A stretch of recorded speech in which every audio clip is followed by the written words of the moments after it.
Good morning students. आप लोगों का सब्जेक्ट है हिंदी ग्रामर। हिंदी ग्रामर के चैप्टर 1 में है आप लोगों को भाषा और लिपि। तो बच्चों, आप लोगों को भाषा का परिभाषा समझा दिए हैं। अब आते हैं हम भाषा के प्रकार। भाषा कितने प्रकार के होते हैं?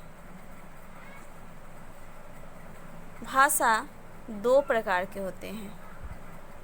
एक होते हैं मौखिक भाषा और दूसरा लिखित भाषा।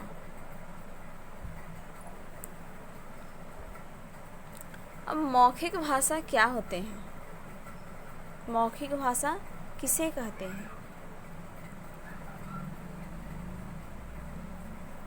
बोलकर अपनी बात दूसरों को कहना या दूसरे के बात को सुनकर समझना, ये भाषा का मौखिक रूप होता है।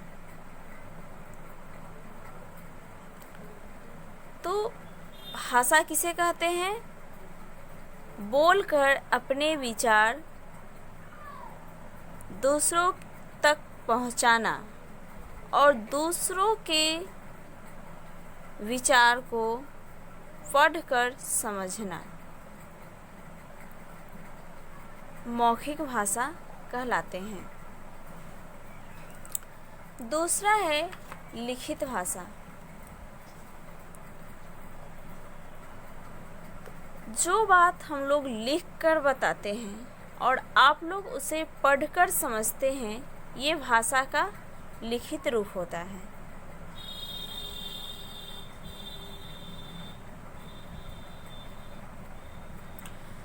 तो लिखित भाषा किसे कहते हैं?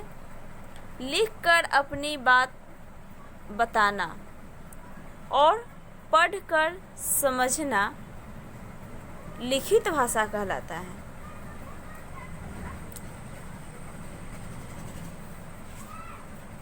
अब कुछ राज्य होते हैं जहाँ अनेक प्रकार की भाषा भी बोली जाती हैं। जैसे हम लोग बिहार राज्य में रहते हैं, हम लोगों का भाषा क्या है? हिंदी। उसी तरह कुछ राज्य हैं, जैसे यहाँ पंजाब है तो पंजाब में पंजाबी भाषा बोली जाती है। ओडिशा है, ओडिशा में उड़िया भाषा बोली जाती है। गुजरात है, गुजरात में गुजराती भाषा बोली जाती है। अब है यहाँ महाराष्ट्र, महाराष्ट्र में मराठी भाषा बोली जाती है। असम में असमिया भाषा बोली जाती है और आंध्र प्रदेश में तेलुगु भाषा बोली जाती है। इस तरह से और भी राज्य है जिसमें अलग अलग भाषा बोली जाती है।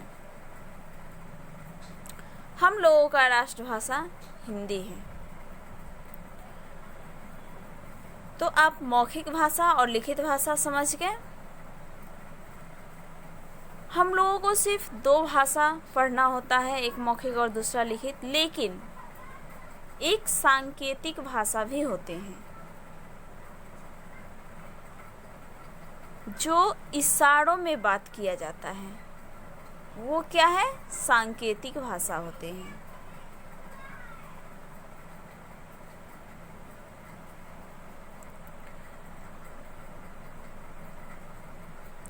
अब आगे हम लोग देखते हैं लिपि। भाषा आप लोग समझ गए, भाषा के कितने प्रकार होते हैं ये भी समझ के, मौखिक भाषा क्या है और लिखित भाषा क्या है ये आप लोग समझ गए हैं। और ये कुछ राज्य है जिसकी भाषा दी गए हैं यहाँ पे, इसे आप लोग लर्न कर लेंगे। अब आते हैं लिपि पर। लिपि क्या है? सभी भाषा को लिखने के ढंग लिपि कहलाता है।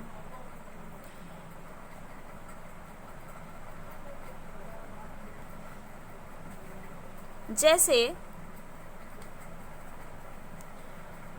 भाषा को लिखने के लिए प्रत्येक ध्वनि के अलग अलग चिन्ह निर्धारित होता है।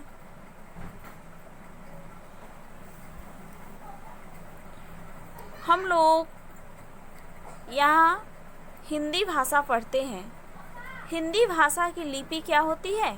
देवनागरी होती है। अर्थात हिंदी भाषा को हम देवनागरी लिखते हैं। तो लिपि जो है भाषा के लिखने के ढंग होते हैं। अब आगे आप लोगों को यहाँ पे कुछ भाषा दिए गए हैं जिनका लिपि भी इधर दिया गया है। आप लोगों को बताए हैं हिंदी भाषा को हम क्या लिखते हैं? देवनागरी में लिखते हैं। गुजराती को भी देवनागरी, संस्कृत भाषा का लिपि भी देवनागरी होती है और अंग्रेजी भाषा का लिपि रोमन होता है। उर्दू का, फारसी, पंजाबी का गुरुमुखी।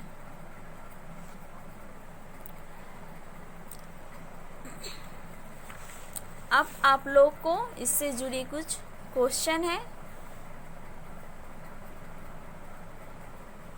नंबर 1 है, सही विकल्प पर सही का निशान लगाइए। क नंबर है आप लोगों का भाषा साधन है। भाषा क्या है? तो भाषा आप लोगों को बताए थे कि एक दूसरे के विचार को आदान प्रदान करना भाषा होती है। इसमें से अब यहाँ 4 ऑप्शन दिए गए हैं, विचारों के आदान प्रदान का, यातायात का, संचार का या मनोरंजन का। तो भाषा क्या चीज़ का साधन है? विचारों के आदान प्रदान का साधन है। तो 1 नंबर में हम क्या करेंगे? टिक कर देंगे। ख है, पत्र लिखना भाषा का रूप है। पत्र लिखना भाषा का कौन सा रूप है? लिखित है, मौखिक है, सांकेतिक है या सभी है? तो नहीं। जब हम लोग लिखकर अपनी बात को व्यक्त करते हैं और पढ़कर समझते हैं तो उसको कौन सी भाषा कहते हैं? लिपि भाषा कहते हैं। अर्थात पत्र लिखना लिखित भाषा का रूप है। तो लिखित में हम टिक कर देंगे। ग है, विचारों को स्पष्ट रूप से व्यक्त नहीं कर सकते। ये क्या है? मौखिक भाषा में, लिखित भाषा में या सांकेतिक भाषा में या उपयुक्त सभी में विचारों को हम कब स्पष्ट रूप से व्यक्त नहीं करते हैं? सांकेतिक भाषा में। मौखिक भाषा में हम अपने विचार को बोलकर व्यक्त कर लेते हैं। लिखित भाषा में भी लिखकर कर लेते हैं, लेकिन सांकेतिक भाषा में स्पष्ट रूप से व्यक्त नहीं कर पाते हैं, इसलिए इसमें सांकेतिक भाषा होंगे।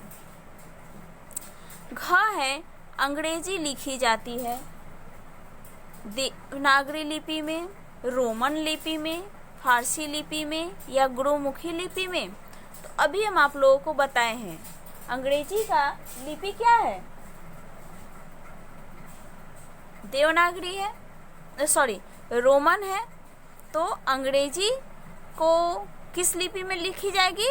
रोमन लिपि में लिखी जाएगी। अंग है, निम्नलिखित में से भाषा है कश्मीर, देवनागरी, उर्दू या मेरठ। कश्मीर कोई भाषा है? नहीं है। देवनागरी कोई भाषा है? नहीं है। उर्दू भाषा है। मेरठ भाषा नहीं है।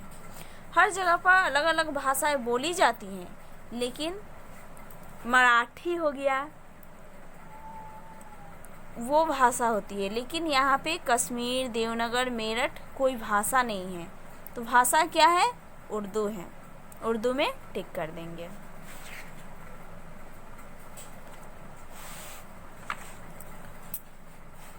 आगे नंबर 2, उचित शब्द भरकर रिक्त स्थानों की पूर्ति कीजिए। क है, हिंदी किसकी राष्ट्रभाषा है? अब यहाँ पे आप लोगों को ऑप्शन भी दिया गया है, इंग्लैंड की या भारत की। तो हिंदी भारत की राष्ट्रभाषा है। यहाँ क्या भरेंगे? भारत। ख है, आंध्र प्रदेश में कौन सी भाषा बोली जाती है? तेलुगु या कन्नड़। आप लोगों को ये भी बताए हैं आंध्र प्रदेश में कौन सी भाषा बोली जाती है? तेलुगु भाषा बोली जाती है। हिंदी की लिपि क्या है? रोमन है या देवनागरी है? क्या होगा? देवनागरी है। भाषा के दो रूप कौन और कौन है? मौखिक, लिखित, सांकेतिक। तो भाषा के दो रूप कौन कौन है? एक मौखिक भाषा और दूसरा लिखित भाषा। जब यहाँ पे रहता भाषा के तीन रूप कौन कौन है, तब इसमें तीनों आ जाता, लेकिन यहाँ दो रूप ही पूछा गया है, इसलिए इसमें क्या लिखेंगे? एक में मौखिक और लिखित। आप लोग 1 और 2 कंप्लीट कर लेंगे। ओके।